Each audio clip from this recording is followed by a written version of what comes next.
Bienvenidos correlones, estamos en el circuito de Fujimi Kaido en la serie aniversario. Y hoy les traigo una nueva configuración al límite de la clase A700 para el Honda NSX R 2005, específicamente para subir la montaña de Fujimi. Vamos a ver cuál va a ser su rendimiento cuando el asfalto está mojado y está lloviznando. Estamos usando el compuesto de lluvia, evidentemente, para conseguir buena adherencia y evitar así cualquier accidente que nos pueda complicar la carrera. Trato de sobrevivir a la primera curva, al primer giro. Y me la ponen un poco difícil, pero aún así logro sobrevivir metido en la quinta plaza. Solo tengo que estar atento a los rivales, frenar con anticipación, esperar el espacio para poder avanzar en la tabla sin complicaciones, sin empujones. Mira cómo se van alineando allí en la transferencia y varios coches quedan allí complicados, se dan durísimo contra el muro de contención. Aquí rebota el Audi, que está teniendo también dificultades con los neumáticos porque está corriendo con el neumático de calle que no ofrece suficiente grip para poder conseguir un buen desempeño, sobre todo en estas condiciones de lluvia. Si fuese una carrera de resistencia, de repente sería recomendable usar el compuesto de calle, no tendrías que preocuparte por parar en boxes, pero para efectos de grip necesitamos el compuesto de carrera, específicamente el de lluvia para este tipo de condiciones atmosféricas. Y el Audi se fue directo al muro en la transferencia de la curva, se derrapó, no anticipó bien la frenada, así que allí quedó pegado al muro de rocas y nosotros nos ponemos en la punta sin grandes complicaciones. Solo con paciencia se puede avanzar en Fujimi y también un poco de suerte de que los rivales no te traten tan feo, no te vayan a maltratar en los primeros giros, sobre todo donde todo el mundo quiere ganar la carrera en apenas 30 metros. Por ahora estamos metidos ya en la punta, dominando el circuito. A partir de ahora solo tengo que ocuparme de no derrapar. Recuerda que el éxito en Fujimi es evitar la pérdida de tracción y los deslizamientos innecesarios. En este zigzagueo, mira cómo tomo las curvas regulando la potencia con el acelerador, que es el consejo que siempre les he dado para que lo pongan en práctica. Y también se necesita practicar en el circuito en modo solitario, incluso antes de ingresar al multijugador, porque de esa forma pues te vas a memorizar las curvas y no vas a depender tanto de la asistente o del asistente de trazada. Pero recuerda que a mí me gusta correr sin ningún tipo de asistencia, ni en el vehículo ni en la pista. Siento que tiene más mérito, siento que se disfruta más y no se ve tan fea todas esas rayas amarillas y azules pegadas en el asfalto, que me parece que afean un poco el apartado estético. Llámame obsesivo, pero la verdad es que así lo percibo yo y bueno, la verdad es que me he acostumbrado a correr sin ninguna de esas cosas y la verdad es que de ahora disfruto muchísimo más las carreras, indiferentemente que no todo el tiempo pueda conseguir la victoria. Es claro que aquellos pilotos que utilizan los sistemas de asistencia, sobre todo lo que es el asistente de trazada, tienen una ventaja en la frenada y en el ataque de las curvas porque pueden anticipar mejor, pueden atacar la curva con un poco más de velocidad.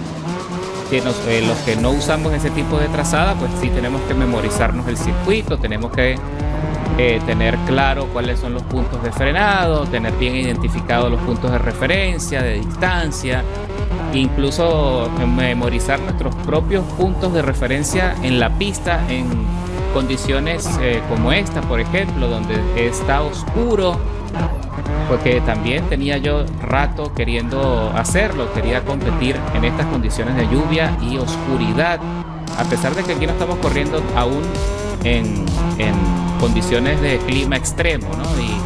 Pero la verdad es que sí se disfruta y el coche se comporta muy bien, como puedes apreciar.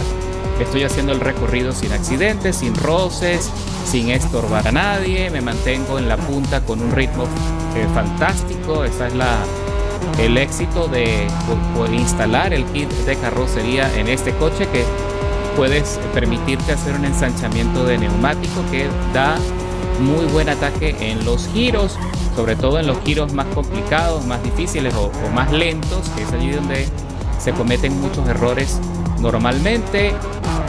Y la técnica, como ves, es la misma, de adentro hacia afuera, de afuera hacia adentro, es decir, no es la única manera de que puedas tener éxito en Fujimi Kaido, siempre consiguiendo el punto de rotación, anticipándolo desde muy atrás, frenando con suavidad para que no se te vaya a derrapar la cola, regular el acelerador en la salida de cada curva para que no se te derrape, mantener la comunicación constante de los neumáticos con el asfalto, y de esa manera, mira nada más qué ventaja estoy consiguiendo, más de 4 segundos y medio a la segunda posición sin problemas, y manteniendo el coche siempre en el límite y dentro del asfalto, sin golpes, rebotes y roces que también te pueden quitar mucho tiempo valioso.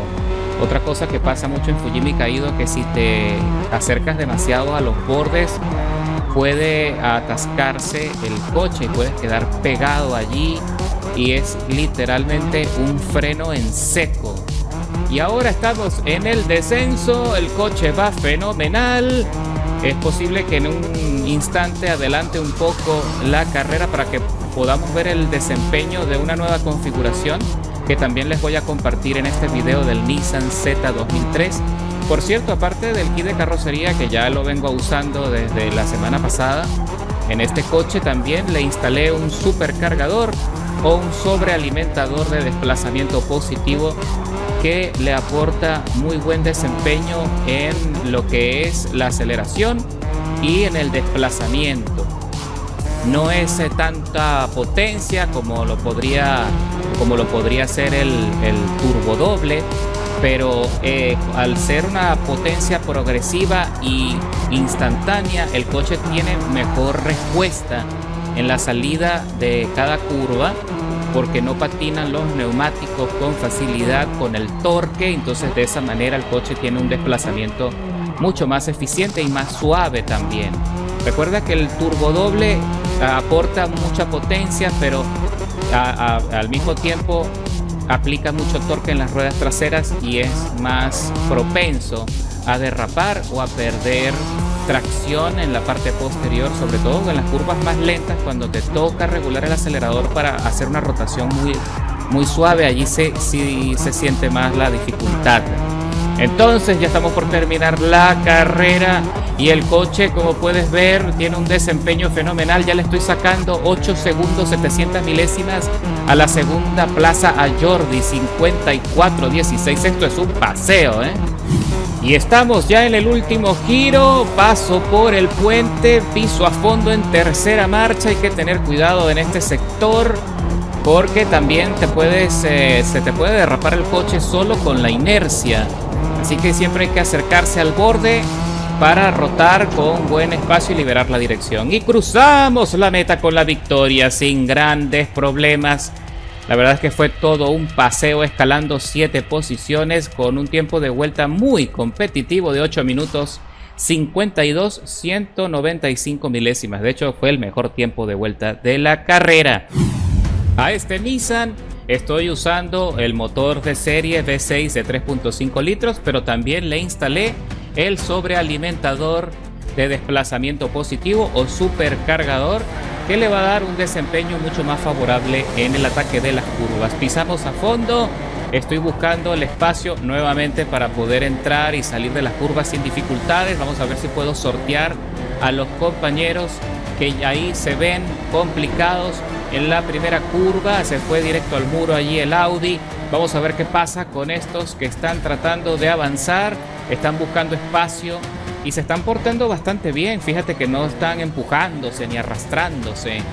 La verdad es que parece que la gente está intentando hacer las carreras con más ética y más suavidad. Eso sería fantástico, que se mantuviese esa actitud deportiva, pero ya sabemos que eso es algo que se puede arruinar en cualquier momento con los choca-choca que constantemente están buscando alterar la experiencia de otros.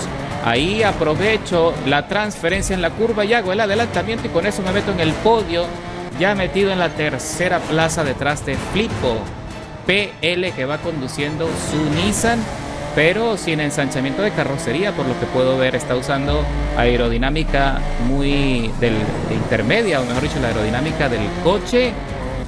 Y el líder también está conduciendo el Nissan Z con las mismas condiciones mecánicas. ¡Upa! Los dos se van al muro. No lograron gestionar la curva, me dan un tortazo en la salida, quedan complicados, rebotaron muy feo allí con el accidente. Yo logro salir, me zafo de ese lote conflictivo y me pongo la punta muy pronto, piso a fondo el acelerador y casi le saco un segundo con un solo jalón. Qué hermoso coche, la verdad. Mira, ahora entramos en el zigzagueo. Este es el sector de curvas más difíciles del circuito, ya lo sabes. Importante regular el acelerador. El supercargador está haciendo su trabajo. Me está dando una aceleración progresiva, no es tan abrupta y me facilita poder regular el acelerador. Freno con suavidad. Me meto en la parte profunda del apex, libero la dirección y salgo con buen impulso, piso a fondo y le saco 2 segundos de ventaja a Flipo. Sin mayor complicación entro en el túnel, cuidadito en la salida con la transferencia, me voy al borde, exploro los límites de la zanja y con eso me despego a 2.5.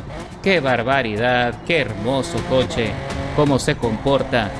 Y es cierto que el Nissan Z es un poco más pesado que el Honda y me parece también un poco más divertido porque tiene la tendencia a ser más impredecible y tienes que gestionar mucho más el acelerador, pero cuando lo comprendes lo vas a disfrutar muchísimo. El Honda sigue siendo un coche conservador, ya todos lo conocemos, sabemos que tiene un desempeño fenomenal, generalmente se consiguen buenos resultados con él y también es muy versátil, le puedes hacer cantidad de configuraciones para cada circuito de la serie, ya sea de velocidad, de desplazamiento o de potencia y maniobrabilidad, pero nuestro Nissan Z ha calado bien.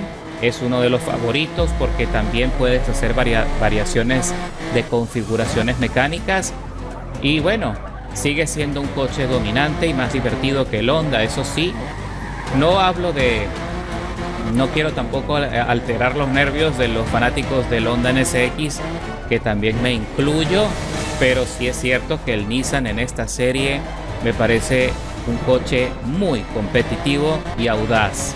El Audi está por verse, me falta probarlo en Fujimi y la verdad es que no le tengo mucha fe en este circuito porque carece un poco de maniobrabilidad en el ataque de las curvas. No creo que vaya a poder ser tan efectivo como el Honda o el Nissan.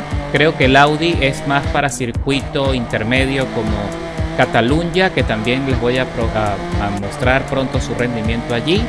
También puede funcionar el Audi para circuitos como Road Atlanta, pero para Fujimi sí me parece más eficiente y mucho más saludable, de hecho, para que vivas menos estrés, nuestro Nissan o el Honda NSX. Así que ya estás viendo el desempeño, ya estoy llegando a la cúspide de la montaña, en cualquier momento voy a hacer el descenso y vamos a ver cuál va a ser su desempeño en la bajada. Y ya sabes que en los giros más difíciles es muy importante regular el acelerador y regular ese impulso. El Nissan, al tener más peso, tiene la tendencia a deslizar la cola, que me parece, es la parte más frágil del chasis porque el peso del coche está hacia adelante con el motor. Así que la cola tiene más tendencia al deslizamiento porque va más libre, a pesar de que estamos usando el kit de carrocería que le aporta muchísima más maniobrabilidad y con el ensanchamiento de neumáticos, pero aún así tienes que cuidarte, sobre todo en los cambios de altura y las transferencias de las curvas. Pero si lo logras dominar, lo gestionas, lo respetas y te acostumbras, mira el desempeño que puedes conseguir. Salimos del puente y del túnel con muy buena velocidad, gestiónalo. Aprovéchalo en las rectas, aprovéchalo en la salida de las curvas y saca toda la potencia, pero anticipa más las curvas frenando con suavidad y gestionándolo allí para que no sea tanto el impulso y luego te encuentres con el muro. Esa es mi recomendación, pero la verdad es que sigue siendo fenomenal el desempeño y la maniobrabilidad. Ya le estoy sacando 13 segundos al compañero Flipo y mira qué bárbaro la ventaja que ha conseguido este coche. También una carrera sin accidentes, muy suaves, ha sido todo un paseo. Así que la configuración de tuneo altamente recomendada. Llegamos al cierre, explorando los límites y cruzamos la meta con la victoria nuevamente después de 8 minutos 57 de contienda, escalando 5 posiciones. Con un tiempo de vuelta muy similar al Honda, a pesar de que fue un poco más complicado el ascenso. Tuve más dificultades para sortear el tráfico, pero mira qué desempeño tan aplastante tiene este coche. Recuerda que en la descripción te dejo los detalles mecánicos y de tuneo para que puedas armar cualquiera de los dos coches súper recomendados para Fujimi Kaido. Y muy pronto nos vemos en Road Atlanta con una configuración extrema de este Nissan Z 2003.